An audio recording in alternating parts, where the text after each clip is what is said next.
నారాయణ ఆది నారాయణ. ఓం నారాయణ ఆది నారాయణ ఛానల్ను ఆదరిస్తున్న గురు బంధువులకు స్వాగతం, సుస్వాగతం. ఓం నారాయణ ఆది నారాయణ. ఓం శ్రీ భగవాన్ వెంకయ్య స్వామి నమః. ఆశ్రిత జనరక్షకుడు, దీనజన బాంధవుడు శ్రీ భగవాన్ వెంకయ్య స్వామి వారి పాద పద్మములకు నా ప్రణామములు. సమస్త సగుణ రూప నిర్గుణ రూప గురుదేవుల పాద పద్మములకు నా నమస్సుమాంజలి. పాపం క్షీణదశకు వచ్చినప్పుడు, పుణ్యం రాసులుగా పడి ఉన్నప్పుడు దత్తభక్తి కలుగుతుందని దత్త భాగవతం చెబుతుంది. 20వ శతాబ్దపు యోగి, దత్తాత్రేయ స్వరూపులు, పరబ్రహ్మ స్వరూపులు, జ్ఞానులు అయిన శ్రీ భగవాన్ వెంకయ్య స్వామి వారి సాన్నిధ్యం, అనుగ్రహం పొందిన వారి భక్త పరమాణువులకు కూడా ఇదే నియమం వర్తిస్తుంది.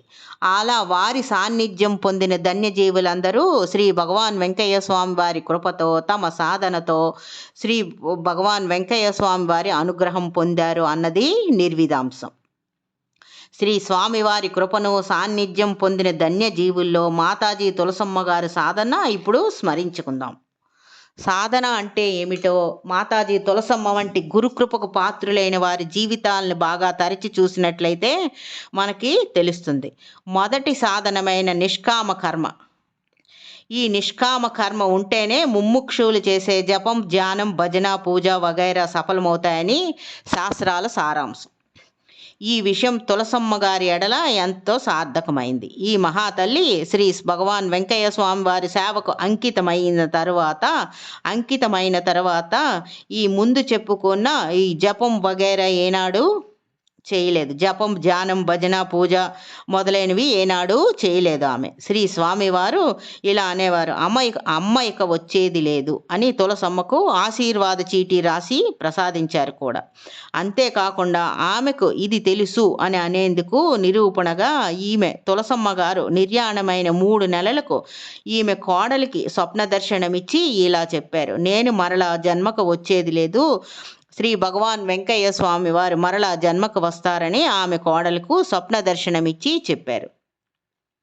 ఇదే విషయాన్ని ఆమె మా శరీరముతో ఉన్నప్పుడు కూడా ఆమె కుమారుడు ఆమెను ఒకసారి అడిగినప్పుడు, స్వామి మరలా జన్మకు వస్తాడా అని ఆమె కుమారుడు అడిగినప్పుడు ఆమె ఇలా చెప్పారు, 80 సంవత్సరములకు శ్రీ భగవాన్ వెంకయ్య స్వామి వారు మరలా వచ్చి హెచ్చు తగ్గులు చూసుకొని పోతాడట అని శ్రీ స్వామివారు చెప్పారని అక్కడ అందరూ అనుకుంటున్నారు అని తనకు తెలిసి కూడా తెలియనట్లే ఆమె చెప్పింది. అయితే ఈమె మాతాజీ తులసమ్మ గారు ఈ విధంగా జన్మరాహిత్యం చేసుకునేందుకు చేసిన సాధనలు ఏమిటి అంటే, ఆ సాధనలు ఏమీ లేదు, ఒకే సాధన అది. చేసిన సాధనలు ఏవి అంటే ఏమీ లేవు, ఒకే సాధన అది. సద్గురువైన శ్రీ స్వామి వారిని త్రికరణ శుద్ధిగా అచంచల విశ్వాసంతో దీక్షతో సేవించడమే ఒకే ఒక్క సాధన, ఆమె చేసిన సాధన. సద్గురువైన శ్రీ స్వామి వారిని త్రికరణ శుద్ధిగా అచంచల విశ్వాసంతో దీక్షతో సేవించడమే. శ్రీ స్వామి వారికి, వారి బృందానికి, దర్శనార్థం వచ్చిన భక్తులకు నిరంతరము వంట చేసి పెట్టడమే ఈమె సేవ. ఆమె ఏకైక పుత్రుడు మరణావస్థలో ఉన్నాడని తెలిసి కూడా ఆ బిడ్డను చూసేందుకు వెళ్ళమంటారా వద్దంటారా అని శ్రీ భగవాన్ వెంకయ్య స్వామి వారి ఆజ్ఞ కొరకు ఎదురు చూసిన త్యాగశీలి ఈమె.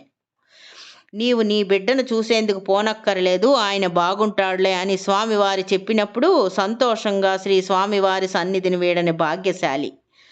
ఈ విధంగా ఈమెకు మమకారం నశించేందుకు ఆమె ఏ గ్రంథాలు చదవలేదు, మననము చేయలేదు. అనన్య ప్రీతితో శ్రీ స్వామివారి సేవ కొరకు సర్వ కోరికలను విడనాడింది. శ్రీ స్వామివారు ఒక్క క్షణం ఎడబాటైనా తనకు ప్రాణహాని జరిగినంతగా భావించింది. కనుకనే శ్రీ స్వామివారి కృప వలన మమకార బంధాలన్నీ ఆమెకు తెగిపోయాయి. జన్మలుగా తాను ఆర్జించిన త్యాగమయ సంస్కారమే ఆమెను శ్రీ స్వామివారి చెంతకు చేర్చింది.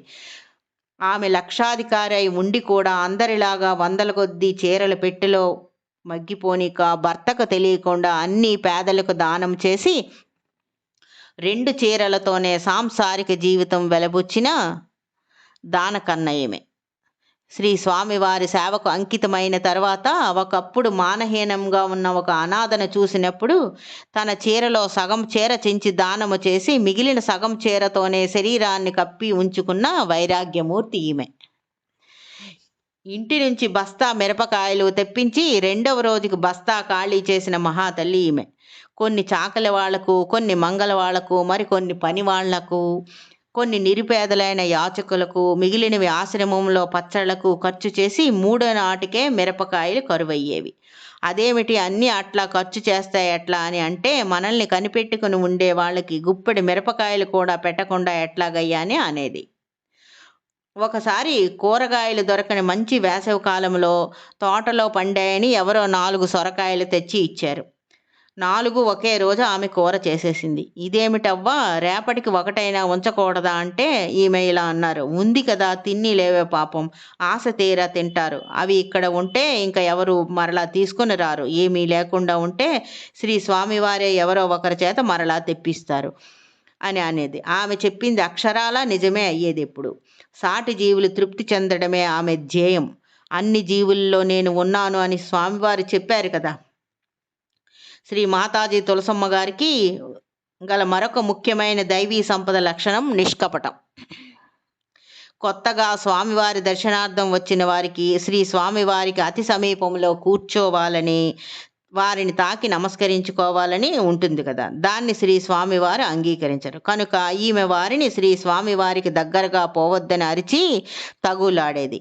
ఏం మనుషులు మీరు, తలకాయ లేదా, ఆయనే మనలాంటి మనిషి అనుకుంటున్నారా, రాండి రాండి అని గదమాయించేది, అరిచేది వాళ్ళ మీద.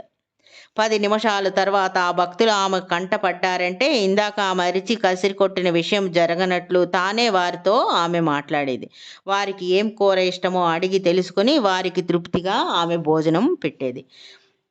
శ్రీ స్వామివారి తిరిగే గ్రామాల్లో కాఫీ టీలు దొరకవు. కనుక ఎవరైనా పట్టణ వాస్తవ్యులు శ్రీ స్వామివారి దర్శనార్థం వస్తారని వారి కోసం కాఫీ పొడి, చక్కెర ఎప్పుడూ దాచిపెట్టి ఉంచేది.